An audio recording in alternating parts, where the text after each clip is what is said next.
You know, in my professional work, I tend to use some fancy cameras. My main camera is a Sony FX30, and I really like the camera. It has a lot of advanced features in it that work well for shooting a variety of material. But sometimes I don't like being bogged down by all the different settings and recording modes and picture profiles and the various settings that those kind of cameras come with. Sometimes you just want to open the camera up, hit record, and that's it. And that's where cameras like this, the Sony CX405, come into play. Illegal. Yeah, they're annoying.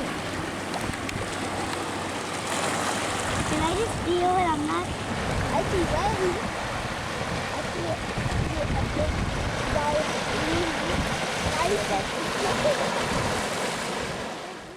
But just starting off, let's just take a quick look around the camera.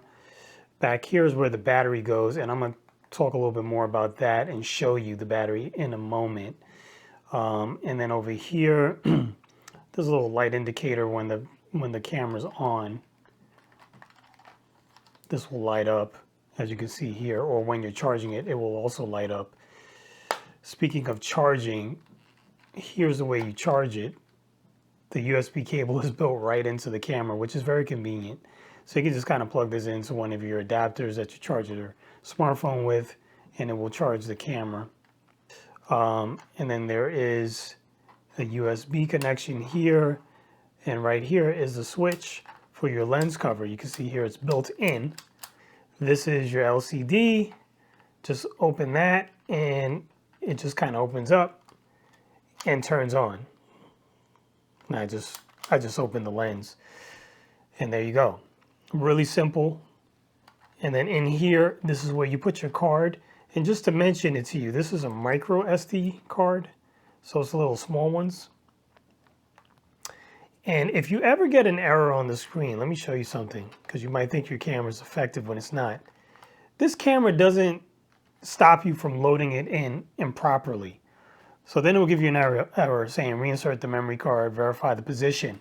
It's talking about the fact that you loaded it in upside down. So it's got to be face up when it's an SD card. If it's a Magic Gate, a Sony Magic Gate card, then you can put it face down. So you can use either one of the cards in here. I think most people have micro SD nowadays, so that's how you're going to load it. Over here, there's a joystick on the screen. This allows you to navigate all the menus and things. That's where all your settings are.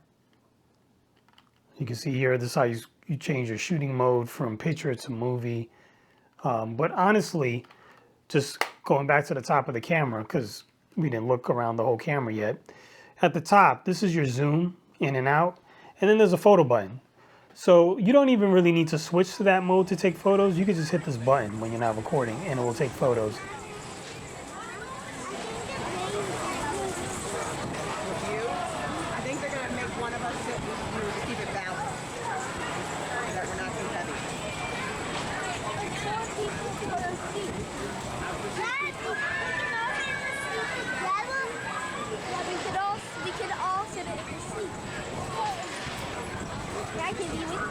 On the bottom of the camera, you have a mount for a tripod plate.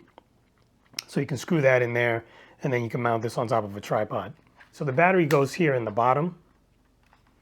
You can see, and these batteries are these little batteries right here. There are the Sony MP-BX1 batteries, and they're very, very small, very lightweight. The battery life on it seems to be very good to me. When I'm just using them for family outings and things, I'm not really swapping batteries much. So I'm guessing it's over an hour or so. But the batteries are really small. They're really lightweight and inexpensive. So I would just suggest you might want to get a spare. So if you are recording longer things, you won't be without a battery.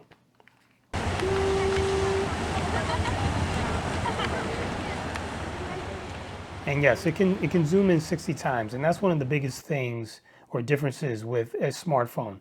Smartphones nowadays, they come with multiple lenses built in, so you can get a closer shot, but it's not really a zoom like a camcorder. But also, let's go back to the size of this thing, right?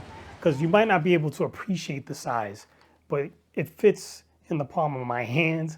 I'm not a big guy.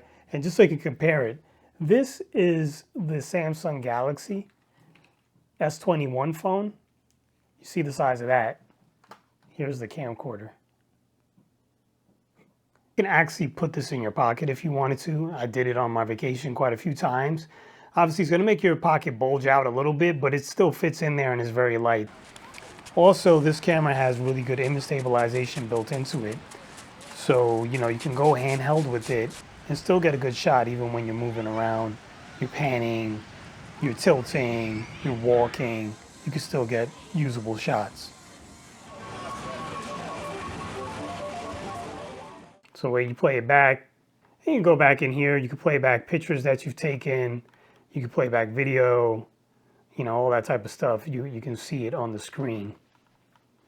And check it out here. One other thing too, talking about the playback, there's an HDMI out. So this is like a little tiny, I think this is a micro HDMI, but it's like the tiniest HDMI connector you can find. So what you do is you get that on one end, and then you get the regular HDMI that goes into your TV on the other end.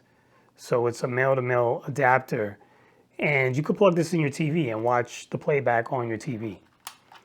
Oh, and if you're interested in a 4K camcorder that has even better image quality than the Sony CX-405, then check out my video about the Panasonic WX-F981. But there it is. I mean, all in all, this is a great little camcorder. If you're looking for something that's relatively inexpensive, it's not going to break the bank. You want to have, dedicated camera so that you're not eating the battery life from your camera phone, and you want to have more zoom, and you want to just have something that is fun for family, for sports, for all types of stuff, for landscape, for hobbies, maybe even YouTube. You might want to take a look at this.